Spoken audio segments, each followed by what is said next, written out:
I had to remind myself of the reason I came, Yeah. you know, and I had to remind myself, like, okay, you're taking cold showers, girl. You are not special. Like, get in the cold bath and figure it out. But outside of that, I realized that a lot of in dealing with trauma and in dealing with having to be in spaces that I feel like I can control, that was a really good exercise of letting go and not being in control.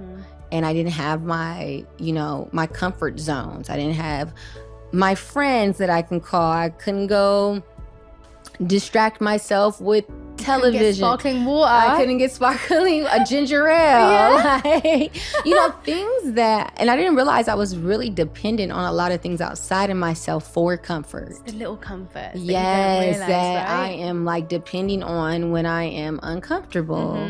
I had to remind myself. I actually had a conversation with a friend of mine, and she was like, don't let yourself rob you of this experience. And I was like, I am operating in fear.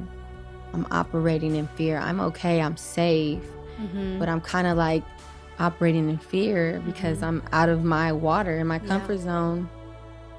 And I didn't want that to rob me of my experience. Yeah, you didn't let it. And once I figured that out, I was like, have this, and then I made it my own.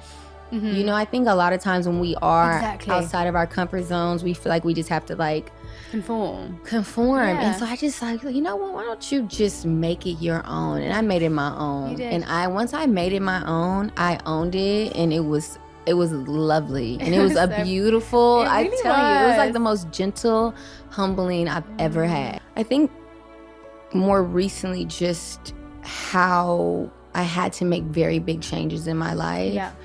Life made some changes for me, and then I had to make the choice to go a certain direction on just like energetically, and certain conversations I didn't want to indulge in anymore, and certain energies I didn't want to engage with anymore. And so that creates isolation too, until you find a tribe that is similar to what you really want to like engage with. Yeah. So that's more recently than anything. Yeah. I feel like if I have to say I'm not that person anymore, that means I am still part of, it's like trying to force people to see this new version of me means that I have no compassion for that past. I'm just trying to, fit myself in this box I need you to see me in, when I can just be. And if you catch it, you do. And if you don't, you don't. But I'm okay just being me as I am right now. And also being okay with the past versions of myself, not being so judgmental on them. I'm like, I'm not that girl anymore. Yeah. And just being more like, actually,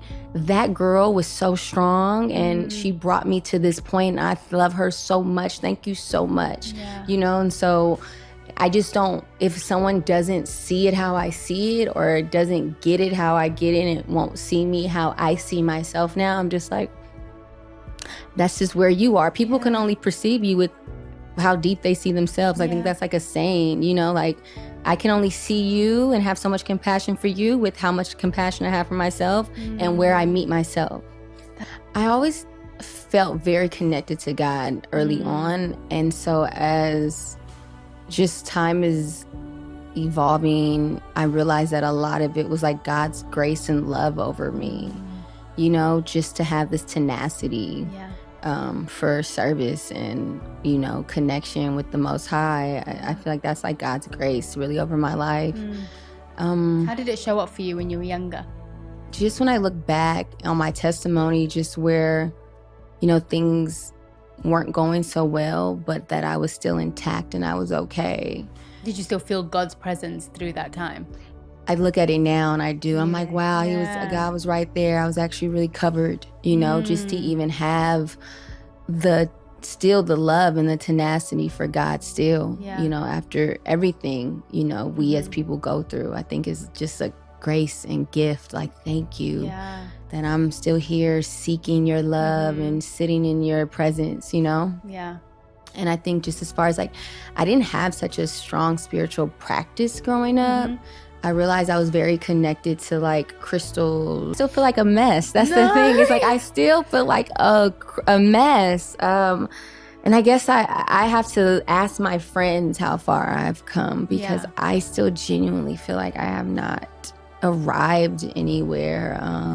You don't carry heavy energy. You know when you feel no. Oh God, I feel like I'm really heavy a lot, but again, I have to counter that to just like the grace of God. Because if it was up to me, I would be slow, like sliding in here on my stomach, you know. But you know, I also don't want to take away from the work that I've done from then until now. So I don't want to do that because I'm good at doing that.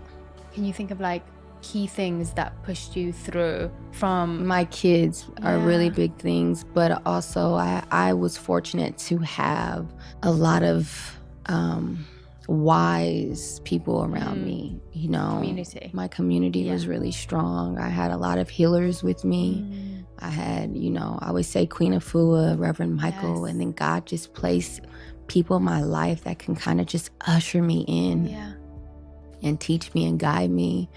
I always say the prayer of strangers have held me up. I swear, I feel like the people's prayers have, I can cry. I mean, I feel like the prayers of strangers have held me up. Yeah, there's I can't remember who says it, but it says, you have no idea whose prayers are saving you. And I swear it's the people, I swear people have been praying for me, and I feel it every time I run into anybody and they're like, I've been praying for you. I'm like, and I have felt it. Thank you. You know, that's not just a blanket statement, you know. Yeah, I feel like my morning routine has really helped. Yeah. What does that consist of for you normally? Well, it's changing. It's changing. But it started off with a reading.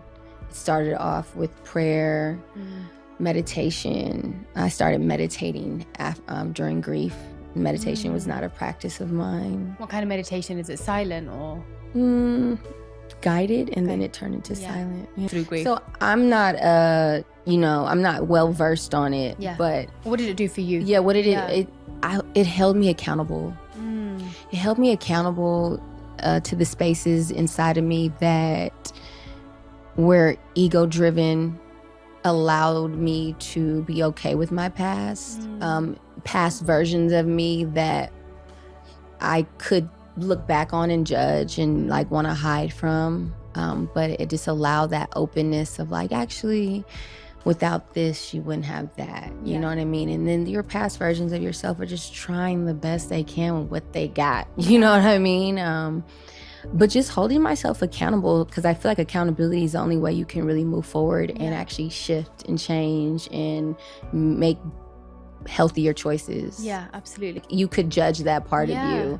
And also just like this pain, the trauma, the sadness, the, you know, things that we might call weak that aren't really. They kind of like usher you into, because without the shadow, where's the, you know, the light is now more illuminated in the shadow, I feel like. Judgment is a big thing. I think that everyone, you know, I feel like kind of, and we live in this world where social media allows you to just judge all day. Oh, constantly. Yeah. With every finger. Yeah. Like, and that's why sometimes I have to get off. Like, I'm sitting in judgment. I don't want to. Because everyone is on their journey in the way that they have agreed with God to be on it. How am I to judge that?